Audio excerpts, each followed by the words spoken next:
Ẹ kú dédé àsìkò gbogbo ibi tẹ́ ti ń gbọ́ mi lóko tàbí lẹ́yìn òde, jẹ́ kí a gbàdúrà. Bàbá ayérayé nínú àwọn ọ̀run aṣẹ yín lọ́ba fún àánú àtọ́jú rere tí a rí gbà.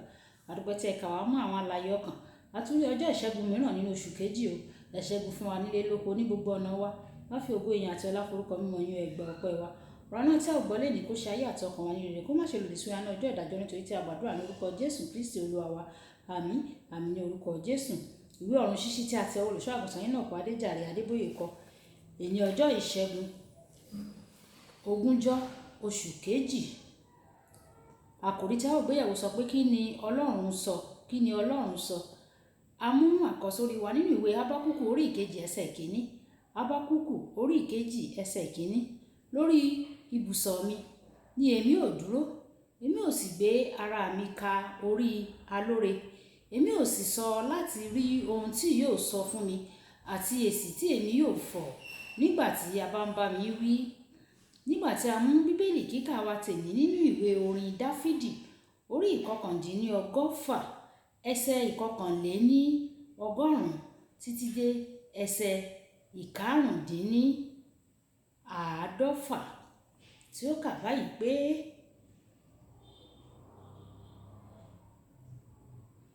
mo ti fa ẹsẹ̀ mi sẹ́yìn kúrò nípa ọ̀nà ibi gbogbo, kí èmi kí ó lè pa ọ̀rọ̀ rẹ mọ́. Èmi kò yà kúrò ní ìdájọ́ rẹ, nítorí pé ìwọ ni ó kọ́ mi. Ọ̀rọ̀ rẹ ti dùn mọ́ mi ní ẹnu tó ju oyin lọ ní ẹnu mi. Nípa ẹ̀kọ́ rẹ èmi ní ìyè nínú. Nítorí náà mo kórìíra ọ̀nà èké gbogbo. Ọ̀rọ̀ rẹ ni fìtílà fún ẹsẹ̀ mi àti ìmọ́lẹ̀ sí ọ̀nà mi. Kí Olúwa kó bùkún kíkà àti gbígbọ́ ọ̀rọ̀ wa yìí. Ẹ tẹ́tí bẹ̀rẹ̀ jẹ́ láti gbọ́n tí olùṣọ́ àgùntàn Enoch Adeboye ní fún wa ní èní. Láti gbé nínú ayé yìí, o nílò ju oúnjẹ lọ. Jésù sọ nínú ìwé Mátíù orí ìkẹrin ẹsẹ̀ ìkẹrin pé oúnjẹ tí o nílò ní gbogbo àwọn ọ̀rọ̀ tí ó ti ẹnu Ọlọ́run jáde. Èyí túmọ̀ sí pé o gbọ́dọ̀ mú un ní pàtàkì láti máa gbọ́ láti ọ̀dọ̀ Ọlọ́run lójoojúmọ́. Ọ̀pọ̀ àwọn ènìyàn máa ń rò pé ojú ọ̀nà kan ni àdúrà. Ìyẹn ni pé wọ́n lọ sọ́dọ̀ Ọlọ́run, wọ́n sọ gbogbo ìṣòro wọn fún un, ó tán. Rárá o, kò rí bẹ́ẹ̀ o. Ohun tó ṣe pàtàkì jù níbi àdúrà ni gbogbo ohun tí Ọlọ́run ní láti sọ nípa àwọn ìṣẹ̀lẹ̀. Ìfihàn ọ̀rọ̀ rẹ̀ ló ń mú ìmọ́lẹ̀ wá. Ìwé orin Dáfídì orí ìkọkàndínlọ́gọ́fà ẹsẹ̀ àádóje.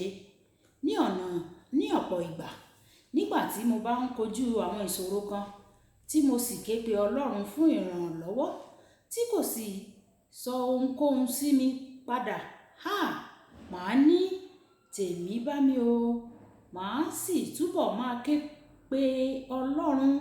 Nígbà tí mo bá wá gbọ́ láti ọ̀dọ̀ rẹ̀, màá mọ̀ pé ìṣòro náà ti dópin.